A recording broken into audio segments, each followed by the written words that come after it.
கல்யாணம் ஃபிக்ஸ் ஆயிடுச்சா? தமிழ் மேட்ரிமோனிக்கு தேங்க்ஸ் சொல்லணும். 26 வருஷத்துக்கு முன்னாடி இதே தமிழ் மேட்ரிமோனி மூலமா தான் இவ அம்மாக்கும் கல்யாணம் பண்ணேன். கல்யாணம்னாலே தமிழ் மேட்ரிமோனி தான்.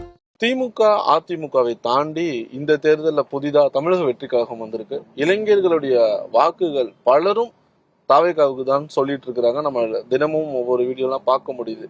இந்த பகுதியில உங்களுடைய சட்டமன்ற தொகுதியில தாவேகாவினுடைய ஆதிக்கம் எந்த அளவுக்கு இருக்கும்னு நினைக்கிறீங்க? மற்ற பகுதிகளில் எப்படியோ தெரியல, இந்த பகுதிகளில் தாவேகாவிற்கு வேலையே கிடையாது. இங்கே அவருக்கான செல்வாக்கு என்பது எதுவுமே கிடையாது. இல்லை, இந்த பக்கம் இல்லை அதற்கான வாய்ப்பு. மறைந்த முதல்வர் ஜெயலலிதா இல்லாத இந்த காலகட்டங்கள்ல அதிமுகவில் பெண்களுக்கான ஒரு லீடர்ஷிப், ஒரு தலைமை இந்த இடத்துக்கெல்லாம் வர்றதுக்கான பாசிபிலிட்டி இருக்கா?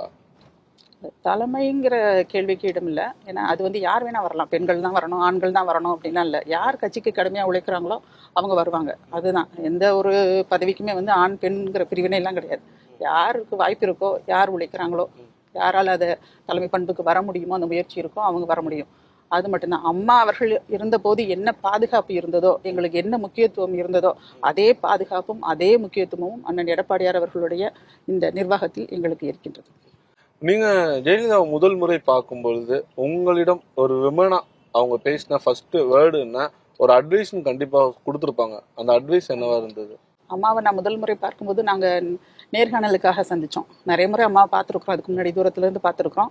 முதல் முறையாக பார்க்கும்பொழுது நேர்காணலில் எப்போதும் கேட்கக்கூடிய கேள்விகள் தான். இப்படி எத்தனை குழந்தைங்க, எப்படி இருக்கும் உங்கள் வெற்றி வாய்ப்பு, இந்த மாதிரி கேட்டாங்க. ஆனால் நான் தேர்தலில் நின்று தோல்வி அடைஞ்சப்புறம் கரெக்டாக ஒரு வாரத்தில் நான் ரொம்ப சோகமாக, எல்லாருக்கும் இருக்கிறது தானே, ரொம்ப கவலையாக வீட்டில் இருக்கும் பொழுது எனக்கே தெரியாது. ஒரு காலையில் ஒரு 6 மணிக்கு டிவியில் நியூஸில் வந்து ஓடிட்டுருக்கு. அப்படிங்கும்போது என்ன அப்படிங்கும்போது எங்களுடைய ஒன்றிய கழக செயலாளர் ஃபோன் பண்ணி சொல்கிறேன், அம்மா பாருங்கள், டிவியை போட்டு பாருங்கம்மா அப்படின்னு சொல்லும் பொழுது டிவி ஆன் பண்ணி பார்க்கும்போது கரெக்டாக அந்த 2016 தேர்தல் முடிந்து மே மாதம் முடிந்து ஒரு வாரம் 10 நாள்லேயே வந்து கீழே எனக்கு வந்து கழக மகளிர் அணி இணை செயலாளர்ன்ற பதவி. நான் அதுக்கு முன்னாடி கட்சியில் வந்து பதவிகளில் இல்லை, நகர்மன்ற தலைவராக இருந்தேன். கட்சியிலன்னு வந்து பதவிகள் வந்து நான் கேட்கல, நான் அந்த மாதிரி கேட்டு போகலை. அப்படி இருக்கும் பொழுது எடுத்த உடனே அம்மா வந்து கழக மகளிர் மாநில அளவில் மகளிர் அணியில் இணை செயலாளர் பதவி கொடுத்து என்னுடைய கணவருக்கு மாவட்ட கழக செயலாளர். ரெண்டுமே டிவியில் ஓடி தான், ஸ்க்ரோலிங்கில் ஓடி தான் நான் எங்களுக்கு தெரியும். எங்களுடைய கட்சிக்காரங்க சொல்லி பார்த்துட்டு அதுக்கப்புறம் அம்மா அழைச்சி எங்களை பார்த்து அப்பாயின்மெண்ட் கொடுத்து பேசும்பொழுது அம்மா நிறைய பேசினாங்க. அப்பொழுது தான் அம்மா அவர்களை நேரடியாக நான் கலந்துரையான் போல் பார்த்து பேசினது. அம்மா அப்போ நிறைய மகளிர் அணி சார்பில் நீங்கள் எப்படி எப்படிலாம் வேலை செய்யணும், எப்படி இருக்கணும் நீங்கள் அப்படிங்கிற, எனக்கும் என்னுடன் இன்னொருத்தருக்கும் அந்த தலைமை பொறுப்பு கிடச்சிச்சு. 2 பேரையும் அழைச்சி அம்மா உட்கார வச்சு ரொம்ப நேரம் எங்கள்கிட்ட பேசினாங்க. அதெல்லாம் உண்மையிலேயே ஒரு மறக்க முடியாத ஒரு வாய்ப்பு, மிகப்பெரிய வாய்ப்பு.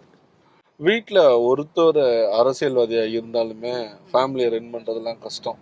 ஆமாம், கேள்வி கேட்கறதுக்கு முன்னாடி ஆன்சர் சொல்லிடுறீங்க. இப்படியான ஒரு சூழல 2 பேருமே பியூர் பொலிட்டிஷியனா இருக்கீங்க. கண்டிப்பா. என்ன ரீசன்? அதாவது என்ன ரீசன் அப்படின்னா, நான் வந்து அம்மாவை பிடிக்கும். எனக்கு அம்மாவை பார்த்து எப்பயுமே பெருமைப்படுறதுதான். இப்படி ஒரு அரசியல்ல ஒரு பெண் இருக்கிறாங்களே, நம்மளும் வரலாமா அப்படிங்கிறது அரசியல் வர்றதுக்கு முன்னாடி எனக்கு இருந்த ஆசைகள்ல அதுவும் ஒண்ணு. 2006 நகர்மன்ற தலைவர் தேர்தல் பரமக்குடியில் வரும்பொழுது அது பெண்களுக்கு ஒதுக்கப்படுது. நான் அப்படி ஒரு ஆக்சிடென்டலாக தான் வந்தேன். நான் பெண்கள் வந்து நிற்கணும் அப்படிங்கும் பொழுது என்னுடைய கணவர் சொல்லும் பொழுது எனக்கு அவ்வளோ விருப்பம் இல்லை. எங்கள் வீட்டு சைட்லேயுமே வந்து எல்லாருமே வேண்டாம், அரசியல் எப்படியோ அப்படிங்கலாம் பயந்தாங்க. இருந்தாலும் என்னுடைய கணவருடைய ஒரு அவங்க இது சொன்னதுனால நான் வந்தேன். அப்போ நகர்மன்ற தலைவராக என்னுடைய பணியை துவக்கி மக்களுக்கு சேவை செஞ்சு அந்த என்னுடைய நல்ல பணிகளை பார்த்து அம்மா மேலும் எங்களையும் கூப்பிட்டு பேசினாங்க. அம்மாவை அப்போ ஒரு தடவை பார்த்து பேசணும். நகர்மன்ற தலைவராக இருக்கும் பொழுது முதல் முறை பதவியேற்ற பொழுது அம்மாவை அப்படியும் பார்த்து பேசணும். அந்த மாதிரி தான் என்னுடைய பயணம் தொடங்குச்சு. கஷ்டம்தான், 2 பேர் இருக்கும்போது குழந்தைங்களை பார்த்துக்கிறது கஷ்டம். என்னுடைய உறவினர்கள் எனக்கு நல்ல ஹெல்ப்ஃபுல்லாக இருந்ததுனால அதெல்லாம் நாங்கள் சரி செஞ்சு இந்த கழகத்தில் நாங்கள் பயணிச்சுட்டு இருக்கோம். ஒரு பெண் வேட்பாளர் அப்படின்னாலே ஒரு லேடிஸ்க்காக நம்ம ஓட்டு போடலாம், இவங்களுக்காக நம்ம ஓட்டு போடுவோம்.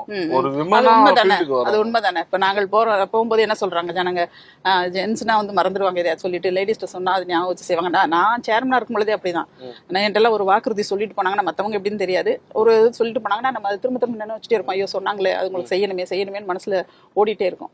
அப்படிதான் ஒரு பெண்ணுங்கும்போது ஒரு எந்த ஒரு சொல்ல காப்பாத்துவாங்கிறது ஜென்ஸோட பெண்களுக்கு அதிகம் தானே. கல்யாணம் ஃபிக்ஸ் ஆயிடுச்சா? தமிழ் மேட்ரிமோனிக்கு தேங்க்ஸ் சொல்லணும். 26 வருஷத்துக்கு முன்னாடி இதே தமிழ் மேட்ரிமோனி மூலமா தான் இவ அம்மாக்கும் கல்யாணம் பண்ணேன். கல்யாணம்னாலே தமிழ் மேட்ரிமோனி தான்.